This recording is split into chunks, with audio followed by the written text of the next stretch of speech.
Hello everyone, welcome to Efforts. This is me Mitali Singh, your B.Ed guide.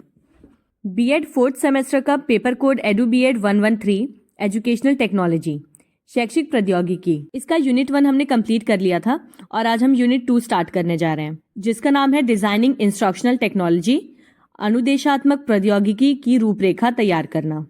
तो आपके 4th semester के जितने भी वीडियोज हैं उन सबको मैंने B.Ed सेमेस्टर 4 नाम की प्लेलिस्ट में रखा है, तो आप उसको मेरे चैनल पे जाके देख सकते हैं या फिर उस प्लेलिस्ट की लिंक मैंने आपको डिस्क्रिप्शन बॉक्स में भी दी है, उस लिंक से आप डायरेक्टली प्लेलिस्ट पे पहुंच सकते हैं।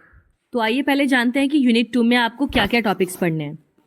Communication and teaching, teaching and instruction, teaching and training और कंडीशनिंग एंड ट्रेनिंग, इनके बीच में डिफरेंसेस और उसके साथ ही कैसे एक दूसरे को इफेक्ट करते हैं। उसके बाद है कंपोनेंट्स ऑफ कम्युनिकेशन, ये हमने पहले सेमेस्टर्स में भी पढ़ा था लेकिन हम इसे फिर से रिवाइज कर लेंगे एक बार। Classroom communication and mass media approach in educational technology, फिर है कॉम्पिटेंसी बेस्ड टीचर एजुकेशन और लास्ट टॉपिक है इसमें एनालिसिस ऑफ टीचर बिहेवियर। तो अगेन हमेशा की तरह हम इस यूनिट को भी 2 पार्ट्स में पढ़ने वाले हैं। आज का ये वीडियो पार्ट 1 है जिसमें कि हम पढ़ेंगे communication and teaching, teaching and instruction, teaching and training, conditioning and training और साथ में components of communication, classroom communication and mass media approach in educational technology. बचे हुए 2 टॉपिक्स अगले वीडियो में पढ़ेंगे।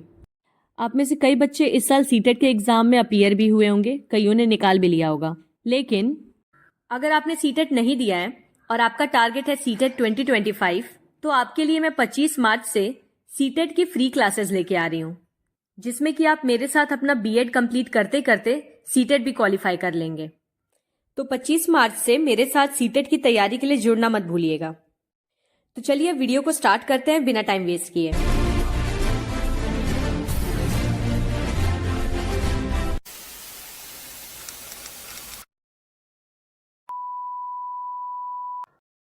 तो जो आपका पहला टॉपिक है communication and teaching, teaching and instruction, teaching and training, conditioning and training, तो इसमें सबका 2-2 में कंपैरिजन दिखाया गया है, ठीक है।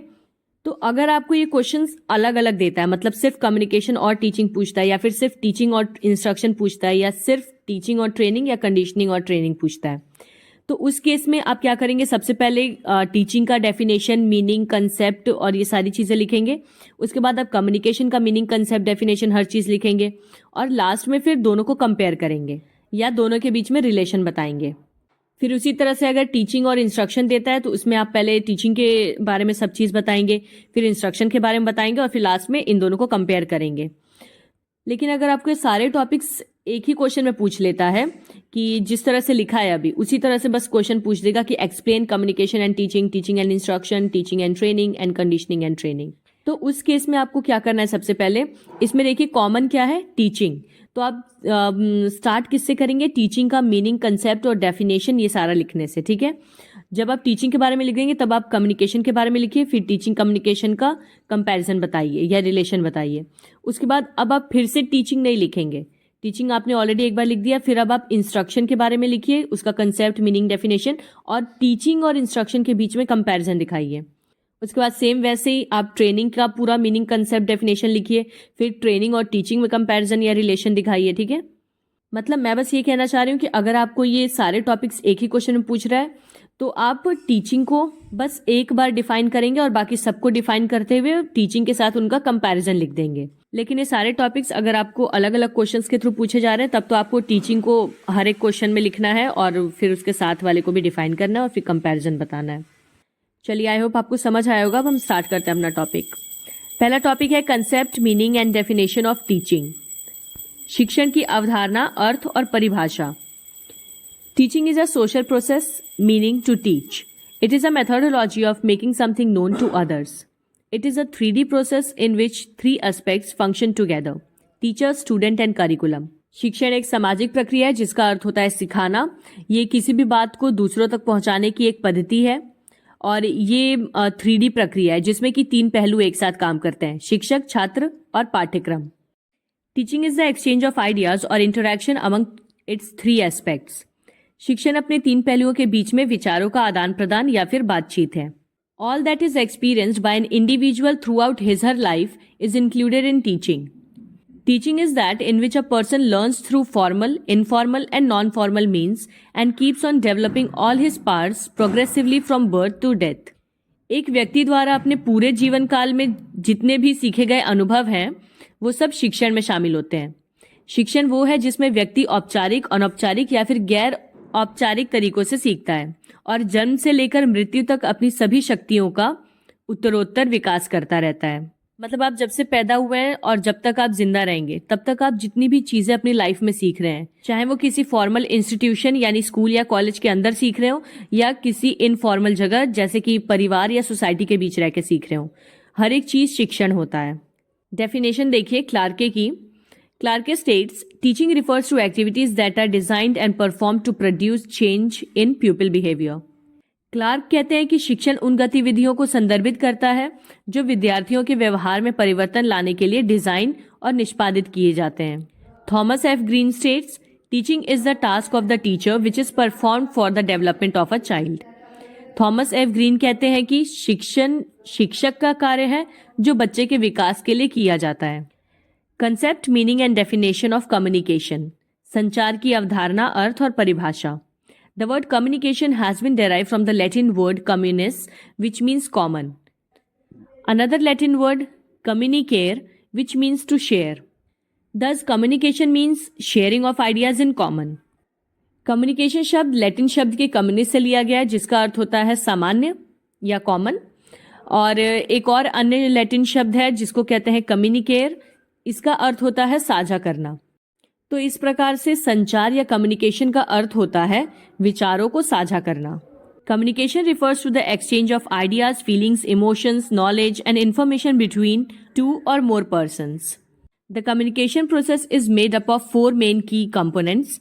These include encoding, medium of transmission, decoding and feedback. संचार से तात्पर्य है एक या एक से अधिक व्यक्तियों के बीच में विचारों, भावनाओं, ज्ञान या फिर सूचनाओं का आदान प्रदान। तो संचार प्रक्रिया 4 प्रमुख घटकों से बनती है। इसमें है एनकोडिंग, ट्रांसमिशन का माध्यम, डिकोडिंग और feedback. However, there are other major 2 factors in this process and these 2 factors are present in the form of sender and receiver. This process begins with the sender and ends with the receiver. In the classroom is also a similar concept of the communication process. This meaning of communication is related to the messages and counter messages, which has to constitute in the teaching learning process. हालांकि इस प्रक्रिया में इन 4 कारकों के सिवा 2 और प्रमुख कारक हैं और इनका नाम है प्रेषक और प्राप्तकर्ता। कोई भी संचार प्रक्रिया एक प्रेषक से शुरू होती है और एक प्राप्तकर्ता के साथ समाप्त होती है। सेंडर वो पर्सन होता है जो उस कम्युनिकेशन को सेंड कर रहा है या स्टार्ट कर रहा है, और रिसीवर वो है जिससे वो उस बात को बोल रहा है, जो उसकी बातों को रिसीव कर रहा है। तो जैसे कि कम्युनिकेशन हर जगह होती है उसी तरह से क्लासरूम में भी कम्युनिकेशन काम करता है।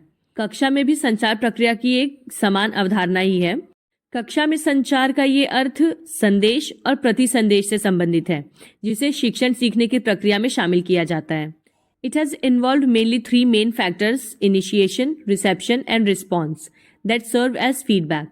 This communication process has to share teachers' feelings, ideas and opinions with the students. In short, the classroom communication process is an interaction and exchange of ideas in between teacher and students. अगर हम कक्षा में संचार की बात करें तो इसमें मुख्य रूप से 3 प्रमुख कारक हैं: आरंभ, स्वागत और प्रतिक्रिया, जो कि फीडबैक के रूप में काम करते हैं। और इस संचार प्रक्रिया में शिक्षक की भावनाओं और विचारों को छात्रों के साथ साझा करना होता है।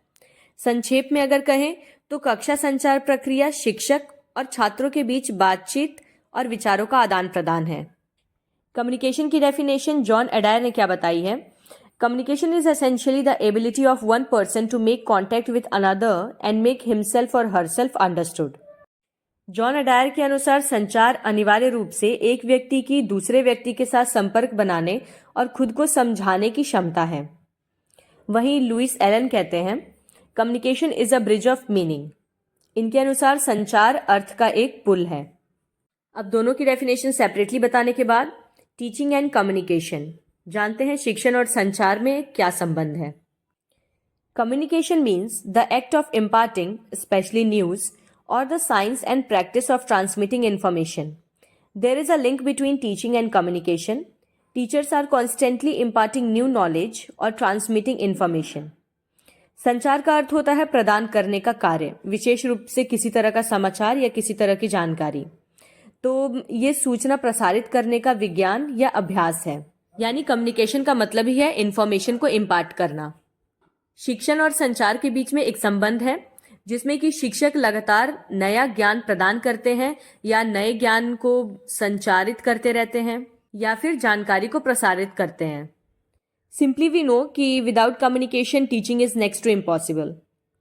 The sender may not express what he और she wants to say clearly, और the room may be noisy, or the receiver may not understand the words the sender is using. To be effective, teachers have to try to minimize these barriers to communication. कक्षा में संचार के समय बहुत सारी बाधाएं आती हैं, जैसे कि प्रेषक जो कहना चाहता है हो सकता है वो उसे स्पष्ट रूप से व्यक्त नहीं कर पा रहा, या फिर जो कमरा है जिसमें बातचीत हो रही है वो बहुत ज़्यादा शोरगुल वाला है, या फिर प्राप्तकर्ता प्रेषक द्वारा उपयोग किए जा रहे शब्दों को ही नहीं समझ पा रहा है।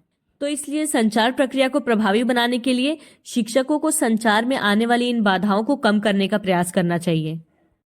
An important element of communication in teaching is the use of teaching aids. We all have heard the saying, "What I hear, I forget. What I see, I remember. What I do, I know." Pictures, written posters, and practical demonstrations improve communication, and we should use them as much as possible. शिक्षण में संचार का एक महत्वपूर्ण तत्व शिक्षण सहायक सामग्री का उपयोग करना है। मतलब संचार को बेहतर और प्रभावी बनाने के लिए आप शिक्षण सहायक सामग्री का यानी टीचिंग लर्निंग एड्स का इस्तेमाल कर सकते हैं। हम सभी ने ये कहावत तो सुनी ही होगी कि मैं जो सुनता हूँ भूल जाता हूँ, मैं जो देखता हूँ वो मुझे याद रहता है, और जो मैं करता हूँ वो मुझे पता है। इसका मतलब यह है कि बच्चे सुनने वाली चीज़ों को भूल जाते हैं, लेकिन देखने वाली चीज़ें उनके दिमाग में रहती हैं, और जिन चीज़ों को उन्होंने खुद प्रैक्टिस करके एक्सपीरियंस किया हो वो उन्हें पता होती हैं जेन्युइनली। इसलिए आपसे माइक्रो टीचिंग कराई जाती है जिससे आपको टीचिंग की प्रैक्टिस हो जाए। तो अपने संचार को प्रभावी बनाने के लिए आप चित्र, लिखित पोस्टर या फिर व्यवहारिक प्रदर्शन जैसे सहायक सामग्रियों का इस्तेमाल कर सकते हैं। नेक्स्ट टॉपिक है concept, meaning and definition of instruction. निर्देश की अवधारणा, अर्थ और परिभाषा। A system is a group of objects related to और interacting so as to form an unit. A series of procedures and events designed to aid learning and achieve measurable objectives is instruction. The coming together of the two systematic components of system and instruction is known as an instructional system. अगर हम system या प्रणाली की बात करें तो ये एक इकाई बनाने के लिए संबंधित या परस्पर क्रिया करने वाले वस्तुओं का एक समूह है। सीखने में सहायता करने और मापने योग्य उद्देश्यों को प्राप्त करने के लिए डिजाइन की गई प्रक्रियाओं और घटनाओं की एक श्रृंखला को निर्देश कहते हैं, और प्रणाली और निर्देश के दो व्यवस्थित घटकों के एक साथ आने को एक अनुदेशात्मक प्रणाली के रूप में जाना जाता है। Instruction is a well planned activity which helps in creating an environment which is conducive for the teaching learning process. The technique is to create a conducive environment for achieving a specific goal while teaching, which results in molding the nature of the students. Thus, it can be said that instruction means handling the classroom situation properly and in such a way that it results in the desired goal. निर्देश या अनुदेश एक सुनियोजित गतिविधि है जो कि शिक्षण और सीखने की प्रक्रिया के लिए अनुकूल वातावरण बनाने में मदद करती है। जाहिर सी बात है कि आपको अपना क्लासरूम टीचिंग स्टार्ट करने से पहले बच्चों को इंस्ट्रक्शन देके उनको लर्निंग प्रोसेस के लिए रेडी करना पड़ता है। तो बेसिकली इंस्ट्रक्शन वो प्रोसेस है जिसमें कि आप क्लासरूम के इन्वायरमेंट को टीचिंग लर्निंग प्रोसेस के लिए रेडी करते हैं। ये तकनीक शिक्षण के दौरान एक विशिष्ट लक्ष्य को प्राप्त करने के लिए अनुकूल वातावरण तैयार करती है, जिसके परिणाम स्वरूप छात्रों के स्वभाव में बदलाव आते हैं। जैसे कि अगर आप बच्चे से किसी तरह की एक्टिविटी कराने जा रहे हैं तो आप उसको इंस्ट्रक्ट करेंगे कि okay now everyone stand up, take out your respective projects, या इस तरह की कोई भी इंस्ट्रक्शन। तो इस प्रकार से ये कहा जा सकता है कि निर्देश का अर्थ है कक्षा की स्थिति को ठीक से और इस तरह से संभालना कि वांछनीय लक्ष्य को प्राप्त किया जा सके। इंस्ट्रक्शन का एम होता है क्लासरूम के एनवायरनमेंट को उस तरह से बनाना जिस तरह से जो डिजायर्ड गोल है उसको अचीव किया जा सके। रसल की डेफिनेशन देखिए। Russell defines instruction as any intentional effort to stimulate learning by the deliberate arrangement of experiences to help learners achieve a desirable change in capability. Russell ने निर्देश को शिक्षार्थियों को क्षमता में वांछनीय परिवर्तन प्राप्त करने में मदद करने के लिए अनुभवों की सुविचारित व्यवस्था द्वारा सीखने को प्रोत्साहित करने का कोई भी जानबूझकर किया गया प्रयास के रूप में परिभाषित किया है। अब टीचिंग और इंस्ट्रक्शन का कंपैरिजन देख लेते हैं। Teaching in the classroom, the students study and the interaction between the teacher and students are all actions that are included in instruction. Instruction also includes the teacher's teaching and the student's learning. This means that having conducive environment for teaching is instruction. कक्षा में पढ़ाना, छात्र का अध्ययन और शिक्षक और छात्रों के बीच बातचीत, ये सभी क्रियाएं निर्देश में शामिल हैं। निर्देश में शिक्षक का शिक्षण और छात्र का सीखना भी शामिल है।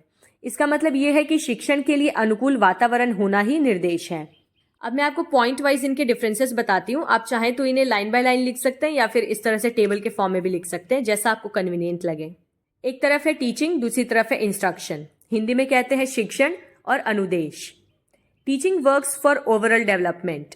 शिक्षण समग्र विकास के लिए कार्य करता है, जबकि instruction works for skill development. निर्देश किसी एक विशिष्ट कौशल के विकास के लिए कार्य करता है। Teaching arouses critical thinking. शिक्षण आलोचनात्मक सोच को जागृत करता है।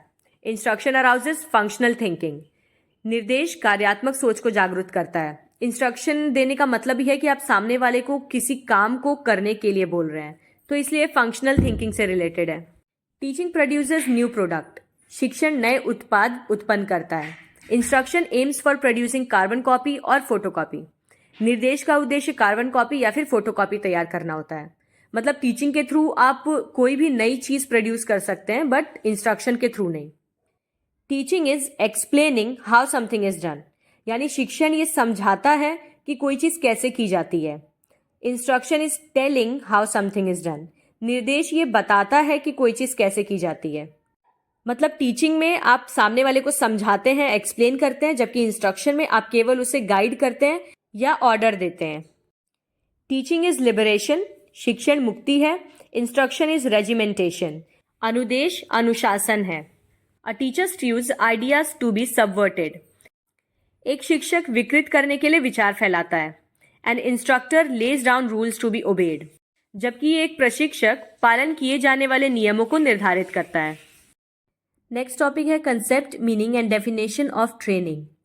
प्रशिक्षण की अवधारणा, अर्थ और परिभाषा। Training constitutes a basic concept in human resource development. It is concerned with developing a particular skill to a desired standard by instruction and practice. Training is a highly useful tool that can bring an employee into a position where they can do their job correctly, effectively, and conscientiously. Training is the act of increasing the knowledge and skill of an employee for doing a particular job. मानव संसाधन विकास में प्रशिक्षण एक बुनियादी अवधारणा है।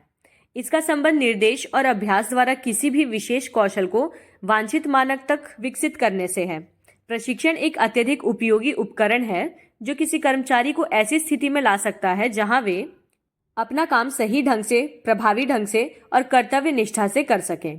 प्रशिक्षण किसी विशेष कार्य को करने के लिए किसी कर्मचारी के ज्ञान और कौशल को बढ़ाने का कार्य करता है। देखिए, ट्रेनिंग का सीधा मतलब है कि आपको उस किसी भी पर्टिकुलर फील्ड में प्रोफिशिएंसी हासिल करना है। तो प्रशिक्षण किसी भी इंसान को उसके कार्य में बेहतर बनाने के लिए दिया जाता है।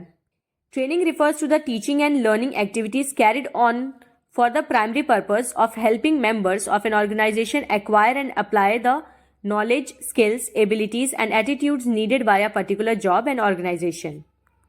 प्रशिक्षण से तात्पर्य होता है कि किसी भी संगठन के सदस्य को किसी विशेष नौकरी और संगठन के लिए जो भी जरूरी ज्ञान या कौशल या क्षमताएं या फिर दृष्टिकोण है उनको प्राप्त करने में और लागू करने में समर्थ बनाना। प्रशिक्षण एक ऐसी शिक्षण और सीखने की गतिविधि है जिसमें कि हम कर्मचारियों को काम करने के योग्य बनाते हैं। Del S beach defines training as the organized procedure by which people learn knowledge and or skill for a definite purpose. Dale S Beach प्रशिक्षण को संगठित प्रक्रिया जिसके द्वारा लोग एक निश्चित उद्देश्य के लिए ज्ञान या कौशल सीखते हैं के रूप में परिभाषित करते हैं। टीचिंग एंड ट्रेनिंग, शिक्षण और प्रशिक्षण के बीच में अंतर देखते हैं। सबसे पहले टीचिंग है यानी शिक्षण और फिर है ट्रेनिंग यानी प्रशिक्षण।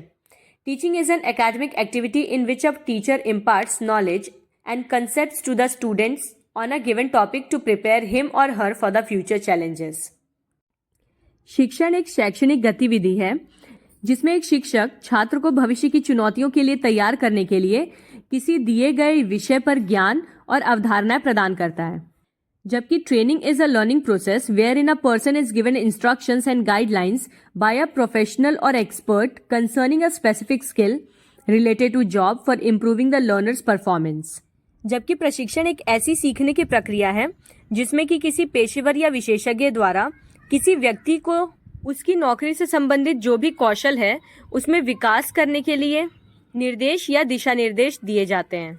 जैसे कि आपके फर्स्ट और सेकंड सेमेस्टर्स में आपको टीचिंग कराई जा रही थी, मतलब थ्योरीज और कंसेप्ट्स ये सब रटवाना, याद करवाना, जबकि आपके थर्ड और फोर्थ सेमेस्टर का मेन फोकस प्रैक्टिस पे है, आपको स्किल्स सिखाने में, आपको ट्रेनिंग देने में है। टीचिंग थ्योरेटिकल अप्रोच है यानी सैद्धांतिक दृष्टिकोण, जबकि ट्रेनिंग प्रैक्टिकल अप्रोच है, ये प्रायोगिक प्रयास है।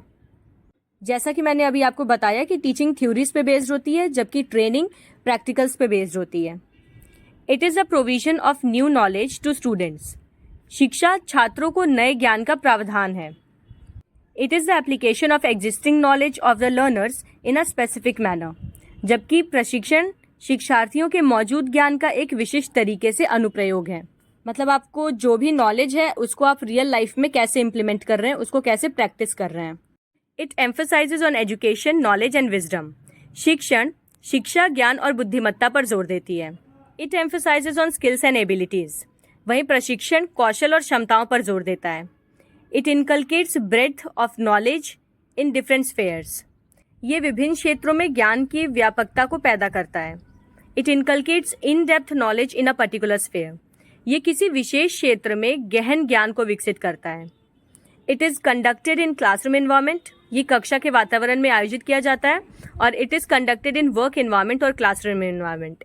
ये कार्य परिवेश और कक्षा परिवेश दोनों में आयोजित किया जा सकता है। कार्य परिवेश से मतलब है कि अगर आप कहीं पे इन सर्विस टीचर हैं तो आप अपने काम के दौरान भी ट्रेनिंग ले सकते हैं, और कक्षा से मतलब है कि अगर आप टीचर नहीं हैं, बस स्टूडेंट हैं, तो एज अ स्टूडेंट भी आप ट्रेनिंग ले सकते हैं। नेक्स्ट टॉपिक है कंडीशनिंग एंड ट्रेनिंग। कंडीशनिंग और प्रशिक्षण।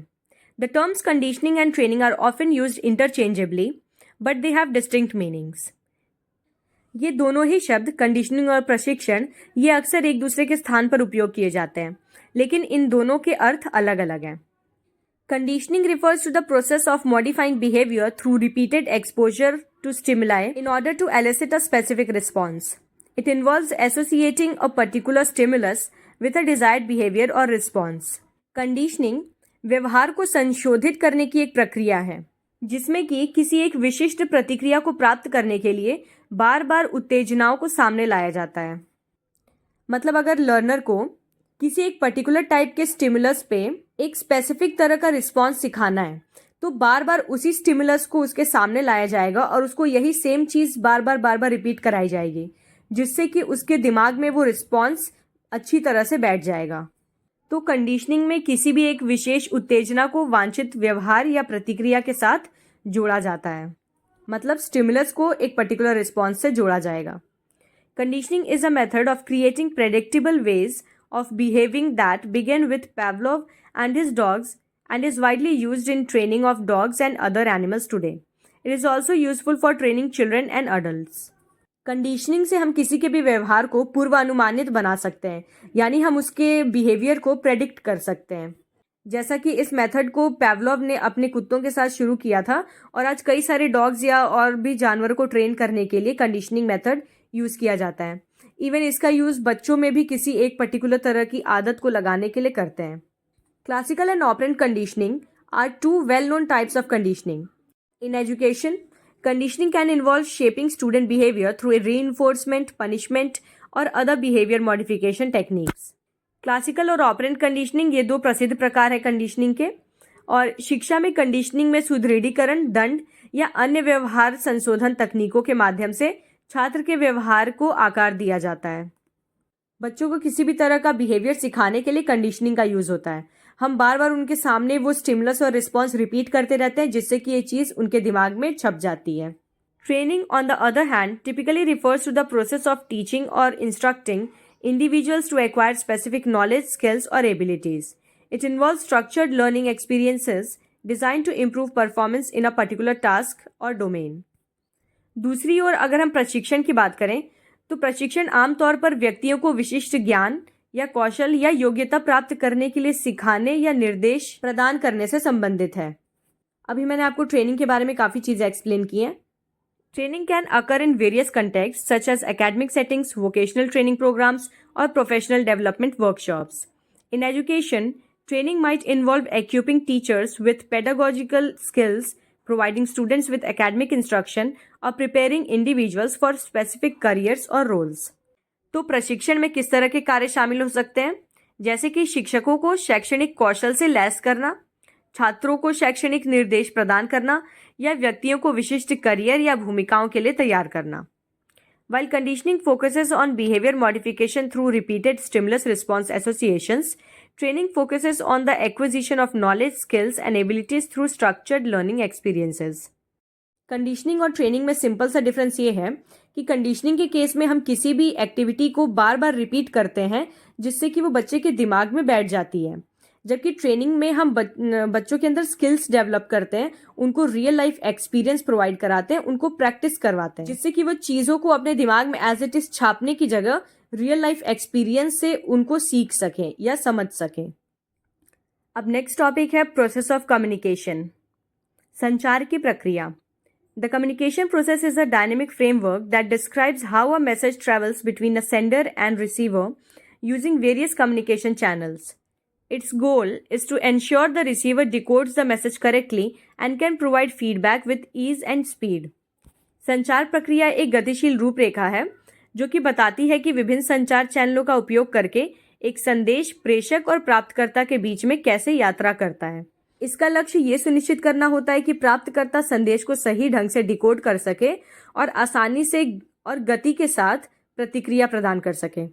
कम्युनिकेशन का मतलब ही है सेंडर की किसी बात को रिसीवर तक पहुंचाना और रिसीवर उस बात को समझे और फिर उसके अकॉर्डिंग आसानी से अपना फीडबैक दे सके. Communication processes need good management to sustain them in the long run. Leaders in the workplace establish the style, tone and function of communication. संचार प्रक्रियाओं को लंबे समय तक बनाए रखने के लिए अच्छे प्रबंधन की आवश्यकता होती है. कार्यस्थल में नेता संचार की शैली, लहजा और कार्यप्रणाली स्थापित करते हैं. The process of communication is a form of cyclic one as it begins with the sender and ends with the sender in the form of feedback. Sometimes it takes place upward and downward throughout the process. Several components are enabled to transmit the message. देखिए, संचार प्रक्रिया चक्रीय रूप में होती है क्योंकि ये एक प्रेषक से ही शुरू होती है और प्रेषक पे ही खत्म होती है प्रतिक्रिया के रूप में.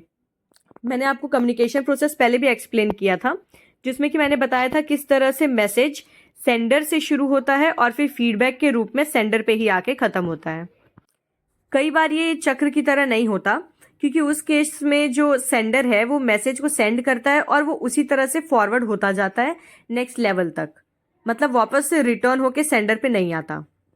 कभी कभी ये ऊपर और नीचे की ओर भी होता है और पूरी प्रक्रिया के दौरान संदेश प्रसारित करने के लिए कई घटक सक्षम होते हैं. Components of the communication process, संचार प्रक्रिया के घटक. Here are 7 essential components that make up the communication process. यहाँ पे 7 आवश्यक घटक हैं जो कि संचार प्रक्रिया को बनाते हैं.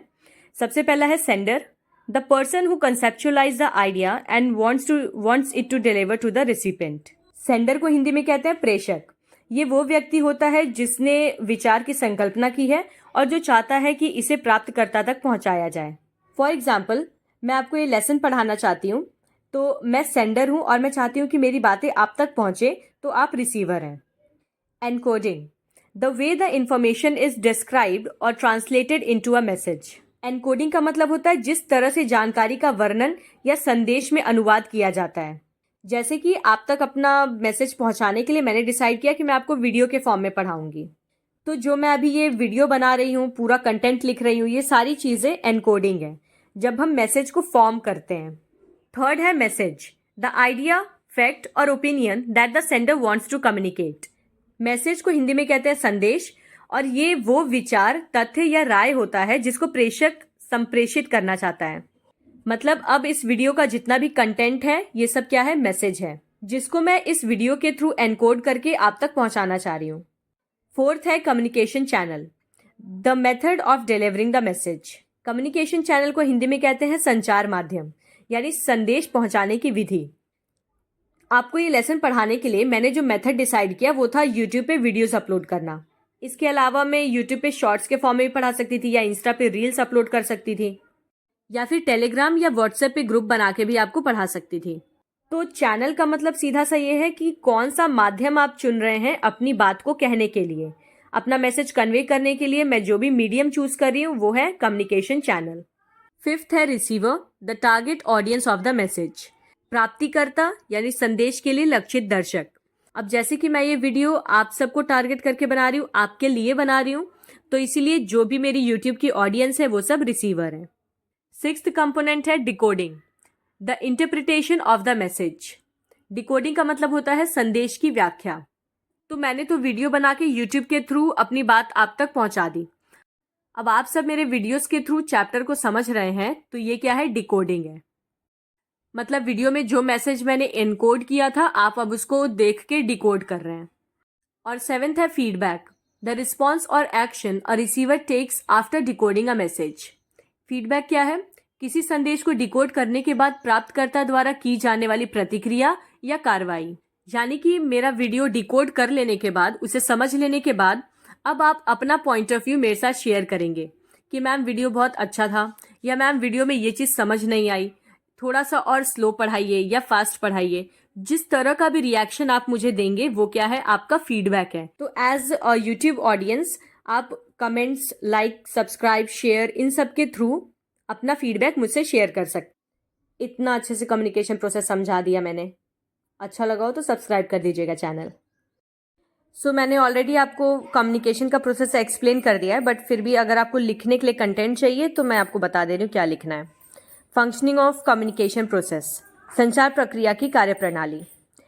The communication process works through a series of 7 steps. They include, संचार प्रक्रिया 7 चरणों की श्रृंखला में काम करती है। इसमें शामिल है, पहला स्टेप है कि the sender develops an idea to be sent. Communication begins with an idea. For you to construct a clear and actionable message you need to organize your thoughts. प्रेषक भेजने के लिए एक विचार विकसित करता है। संचार एक विचार से शुरू होता है, और एक स्पष्ट और कार्यवाही योग्य संदेश बनाने के लिए आपको अपने विचारों को व्यवस्थित करने की आवश्यकता है। सेकेंड स्टेप में the sender encodes the message. Once the sender develops an idea they need to present the message in a coherent structure. प्रेषक संदेश को एनकोड करता है। जब एक बार प्रेषक एक विचार को विकसित कर लेता है अपने दिमाग में, तो उन्हें अब उस संदेश को एक सुसंगत संरचना में प्रस्तुत करने की आवश्यकता होती है।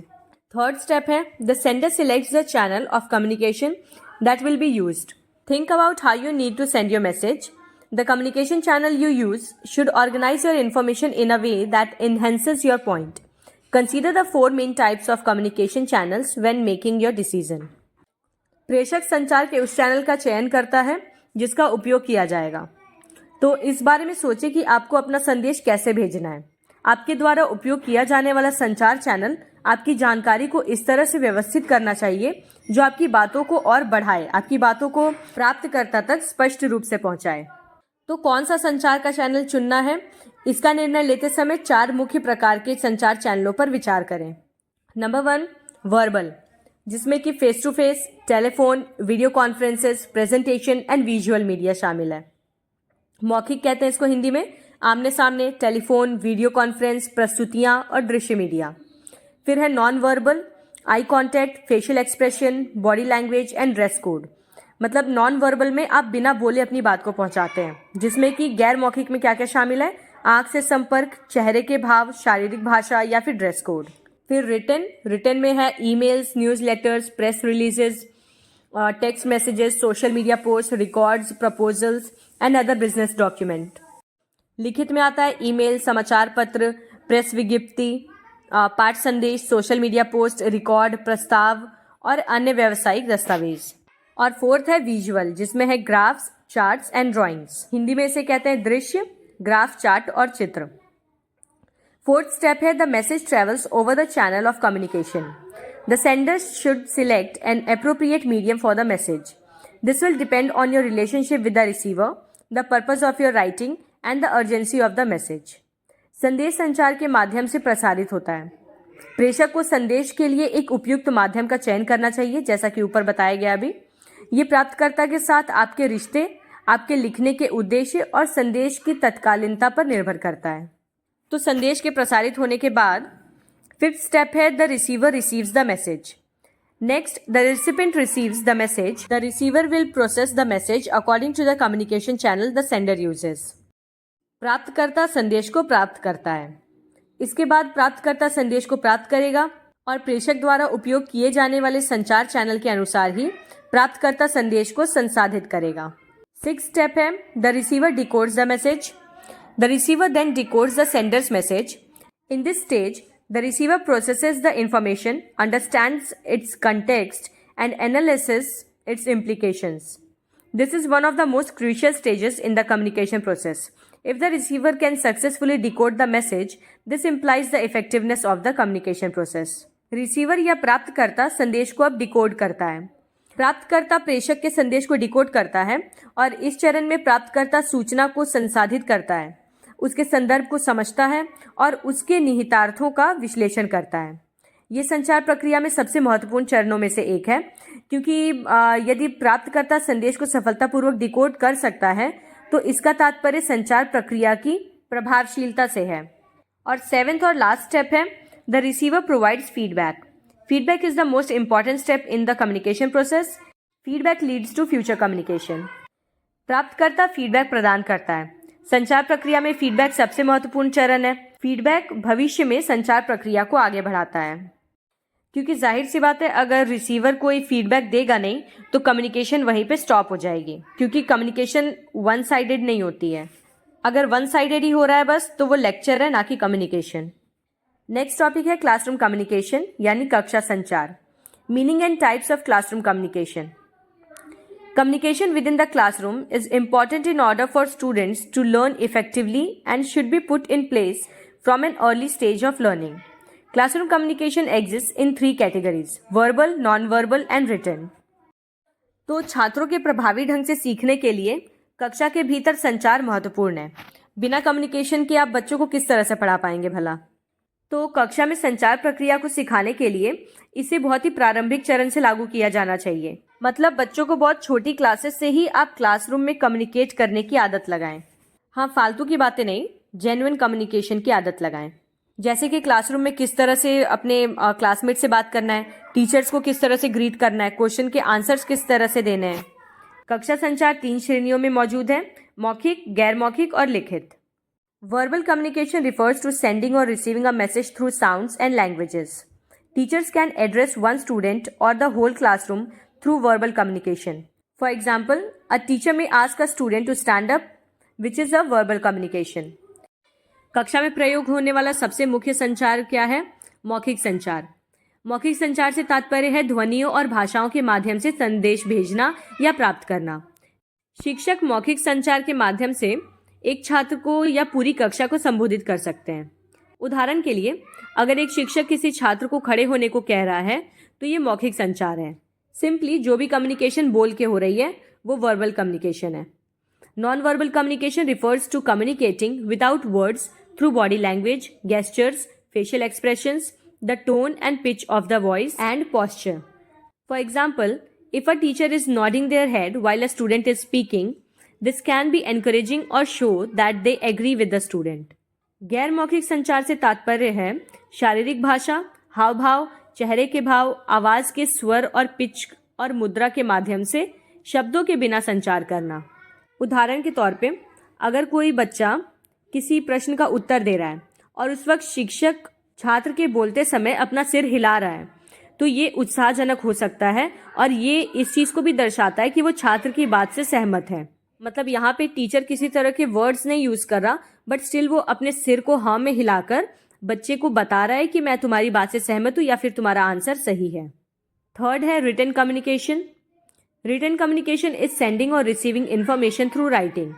For example, a teacher may arrange a written assignment for students to test their knowledge or present lecture slides or notes for complicated information. लिखित संचार का तात्पर्य है लिखित माध्यम से सूचना भेजना या प्राप्त करना। उदाहरण के तौर पे एक शिक्षक छात्रों के ज्ञान का परीक्षण लेने के लिए एक लिखित असाइनमेंट की व्यवस्था कर सकता है या जटिल जानकारी के लिए व्याख्यान स्लाइड या नोट्स प्रस्तुत कर सकता है। अगर टीचर को बच्चों का टेस्ट लेना है बिना बोले तो ऑब्वियस सी बात है वो रिटन फॉर्म में ही लेगा। According to Cole and Chan, a typical process of classroom communication and communication in general as well includes the following 5 distinct stages. कोल और चैन के अनुसार कक्षा संचार की एक विशिष्ट प्रक्रिया या फिर सामान्य रूप से जो भी संचार की प्रक्रिया है उसमें निम्नलिखित 5 अलग अलग चरण शामिल होते हैं। हिंदी वाले भी साथ में देख लीजिएगा। Formulation of message, message encoding, message transmission, message decoding and interpretation और लास्ट है फीडबैक एंड इवैल्यूएशन। अब है हमारा next topic using technology in classroom communication, कक्षा संचार में प्रौद्योगिकी का उपयोग करना। Technology provides access to information and helps in establishing contacts with teachers and students located at different locations. जाहिर सी बात है कि अगर आप कक्षा संचार में प्रौद्योगिकी का इस्तेमाल कर रहे हैं तो इससे कक्षा संचार की प्रक्रिया बहुत ज़्यादा सरल हो जाती है। जैसा कि आपको पता है कि प्रौद्योगिकी सूचना तक पहुंच प्रदान करती है और विभिन्न स्थानों पर स्थित शिक्षकों और छात्रों के साथ संपर्क स्थापित करने में मदद करती है। कुछ टेक्नोलॉजी के एग्जाम्पल्स हैं जिनसे कि आप कम्युनिकेशन को ईजी बना सकते हैं। एक तो है OHP यानी overhead projector, audio video resources और कंप्यूटर टेक्नोलॉजी।